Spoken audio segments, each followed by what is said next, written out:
वज़ीर-ए-आज़म नरेंद्र मोदी कांग्रेस के opposition leader Ghulam Nabi Azad से अपने ताल्लुकात को याद करते हुए राज्यसभा में रो पड़े।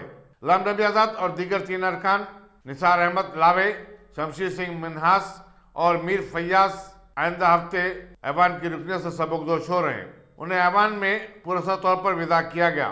नरेंद्र मोदी ने इन तमाम अरकान की खिदमत की सिताइश की।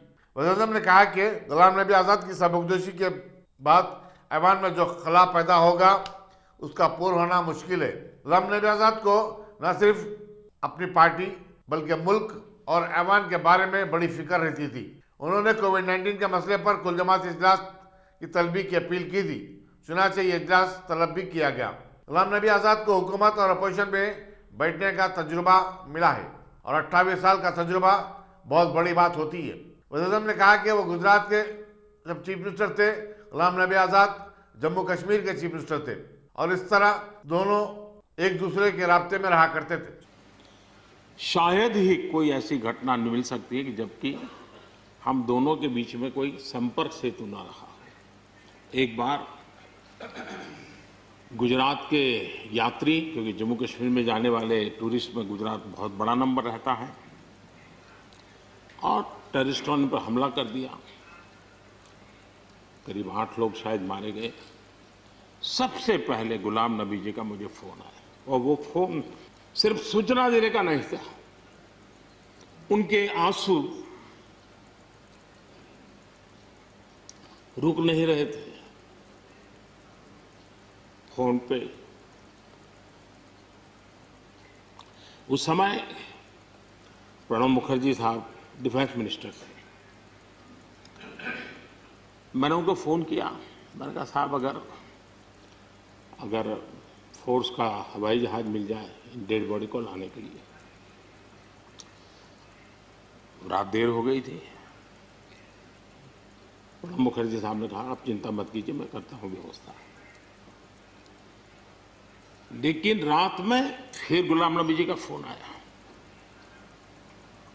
वे एयरपोर्ट थे।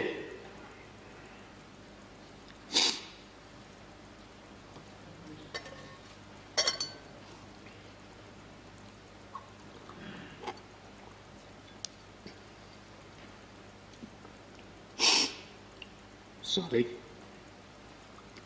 उस रात को एयरपोर्ट से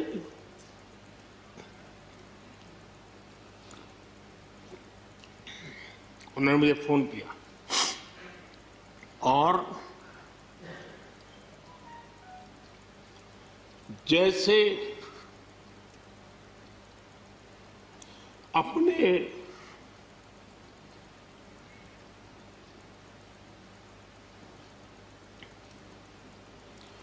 परिवार के सदस्य की चिंता करें,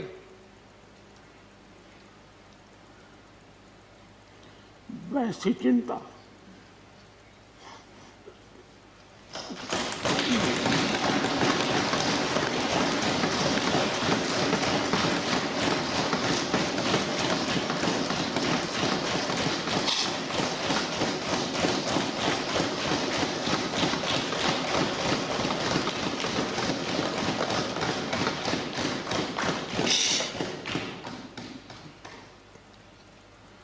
पद, सत्ता जीवन में आती रहती है, लेकिन उसे कैसे पचाना,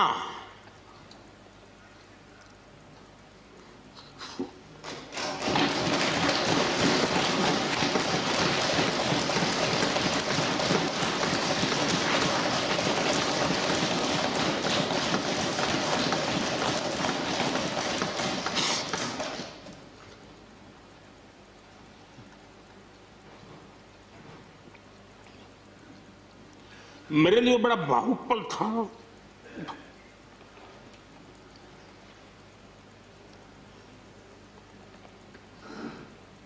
दूसरे दिन सुबह फोन आया कि मोदी जी सब लोग पहुंच गए।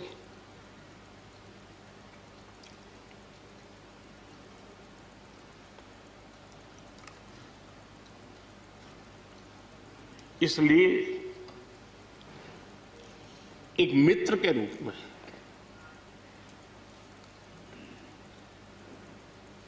गुलाम नबी जी को घटना और अनुभव के आधार पर मैं आदर करता हूं।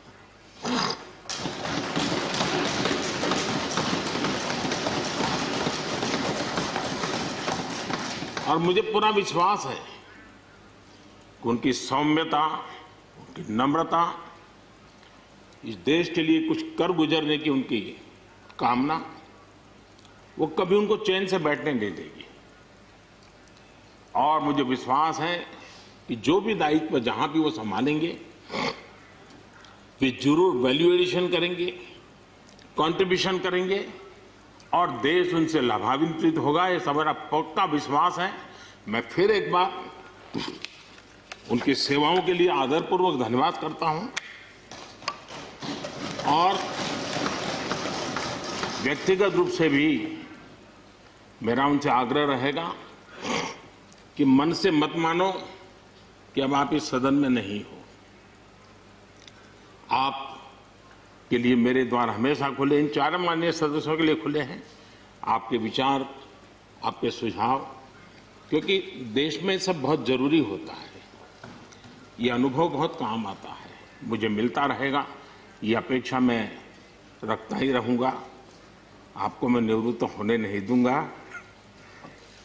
फिर एक बार बहुत शुभकामनाएं, धन्यवाद।